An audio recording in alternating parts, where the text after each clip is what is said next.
Photo credit app. Good morning, welcome to the Morning Shift, your roundup of the auto news you crave, all in one place every weekday morning. Before you catch up with all of our coverage so far at the 2018 Detroit Auto Show, here's our morning video recap of last week's big story. First Gear, who still thinks the next few years will be good.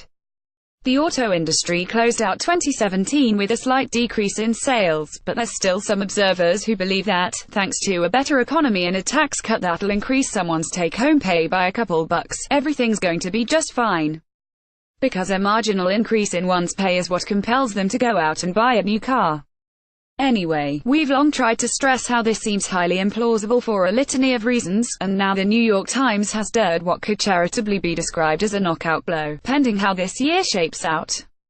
It's going to be a very good year in 2018. Mike Jackson, chief executive of auto retailer AutoNation, happily told the Times. Here's why that could be wrong, but the Times' bit a closer look suggests that the industry may be headed for choppier waters than the hoopla in Detroit would indicate. While sales are healthy, consumers are actually buying fewer new vehicles.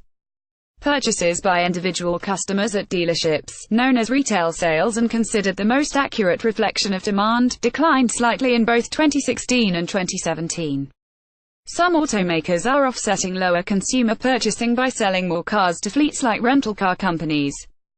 More worrisome is that the drops in retail sales have come even as manufacturers have resorted to heftier discounts, which eat into their profits. Sales incentives are now equal to more than 11% of the average vehicle's sticker price. As recently as 2014, that figure was below 8%. Oh, there's more. Interest rates are ticking north, meaning it'll cost even more to finance a car. So what's worrying some analysts is that, though the industry exists through ebbs and flows, we could be heading for a pretty nasty dip. You remember the last time this happened, yeah? All of this is happening as automakers like Fiat Chrysler hop on the Trump tax cut PR bandwagon by announcing a small bonus to all workers and a new $1 billion investment in American production. And then there's a Toyota-Mazda joint factory planned in Alabama. As Automotive News points out, maybe it's not the right time for it. Here's why overproduction may be something to fear. Even as we celebrate American jobs, the industry runs into trouble when automakers get stuck producing more vehicles than customers are willing to buy, said Ron Harbour, an auto manufacturing expert at Wyman, another consulting firm. He added that one part of the industry was already in considerable distress, the car business. With Americans flocking to roomy vehicles like SUVs, sales of family sedans and compacts have plunged in the last few years. Family cars like the Toyota Camry used to make up 25% of all new vehicle sales. Now they account for just 15%. As a result, some manufacturers are seeing a split in their operations. While running truck factories almost around the clock, they have been idling workers, cutting shifts or slowing assembly lines at their car plants. Ford, Toyota, Honda and Hyundai all cut output at car plants by 10% to 22% last year, according to data compiled by Automotive News. GM cut production by about 33% at its Lordstown, Ohio, plant, which makes the Slowsling Chevrolet Cruze compact. In Oshawa, Ontario, GM's larger Eden factory lowered production by almost half. Buckle up, friends. Second Gear. Ford planning more electrified vehicles. Last fall, Ford teased a plan to reallocate billions of dollars for new electric vehicle models, and at the Detroit Auto Show this week, the automaker expanded on its game plan. It's a big one: 40 new electrified vehicles, $11 billion in total, all by 2022. Here's more from Reuters. Of the 40 electrified vehicles Ford plans for its global lineup by 2022, 16 will be fully electric and the rest will be plug-in hybrids. Executives said, "We're all in on this and we're taking our main vehicles, our most iconic vehicles, and we're electrifying them," Chairman Bill Ford told reporters. "If we want to be successful with electrification, we have to do it with vehicles that are already popular. That seems like a smart idea to rope in possible newcomers who are wary about electric powertrains." Ford already revealed over the weekend that it's planning a F-150 hybrid and a battery electric performance car called Mach 1. Quite the name, eh?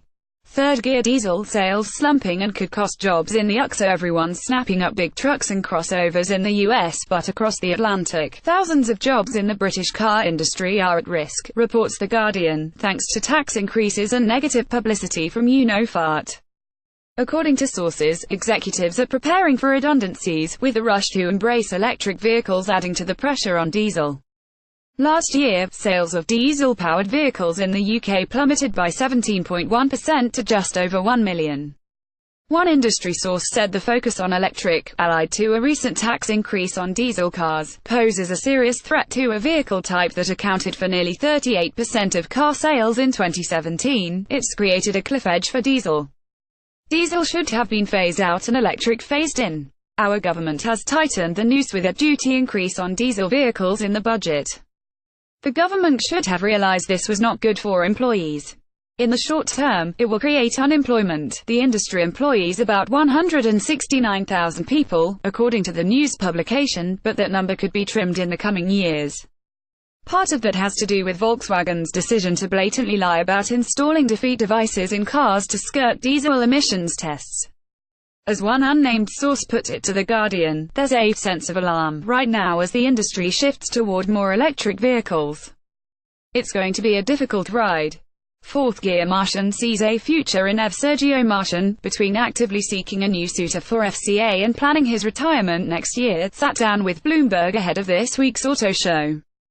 Despite trying to find anyone, to buy FCA, Martian told the news publication that he had a wearing for his competitors reinvent themselves a risk being commoditized. Part of that seems to be because Martian sees a big future for electric and autonomous vehicles. Developing technologies like electrification, self-driving software and ride-sharing will alter consumers' car buying decisions within 6 or 7 years, the Fiat Chrysler Automobiles NV chief executive said in an interview. Industry will divide in two segments, with premium brands managing to hold on to their cachet while mere people transporters struggle to cope with the onslaught from disruptors like Tesla Inc. and Google's Waymo. Auto companies need to quickly separate the stuff that will be swallowed by commodity from the brand stuff, Martian said. Martian says he believes fewer than 50% of cars sold by 2025 will come with an internal combustion engine. And he believes that by 2028 there'll be a widespread adoption of cars capable of driving themselves within well-defined areas. That's not particularly surprising, I suppose. Martian and FCA teamed up early on with Google's self-driving car unit Waymo to test out autonomous cars, so he has to see some potential in the technology. I'm just wondering how serious he is about selling the company before he leaves. Fifth Gear. Chief wants self-driving cars to benefit rural communities. The auto industry's in a frenzy trying to push out autonomous vehicles, touting enormous expectations for the technology that, without incredible steps being taken, will probably never come to fruition. So I was a tad surprised to see current U.S. Transportation Secretary Elaine Chao suggest that self-driving cars need to benefit rural companies, not just urban cores. That was one of Chao's main talking points at a speech she gave this week at the Detroit Auto Show, explains USA Today. We want to be inclusive as well and consider how this technology can benefit rural America, Chao said in an interview on the sidelines of the auto show. Automakers and tech companies are making great strides in endearing self-driving cars, but they are likely to be first available in ride-sharing fleets in urban environments. That's great, but not everyone's downtown, Chao said in a speech at the North American International Auto Show. And it is worth noting that rural America accounts for a disproportionately large share of highway fatalities. So, automated technology has an important role to play in rural mobility and safety. It's hard to overstate just how difficult the challenge will be for automakers to develop self-driving cars that can function outside of highways or dense urban cores. The conditions of roads in Manistee, Michigan, just aren't the same as sunny Silicon Valley. It's nice to hear Chao say this sort of thing, but it presents enormous, if not impossible, expectations barring drastic change from regulators and the industry itself. I mean, some advanced autonomous cars couldn't even handle a little rain at last week's Consumer Electronics Show. We still have a long way to go. Reverse. Here's something I'd like to dig into. Neutral. Is the party over? And if so, how long's the industry going to be in a downswing?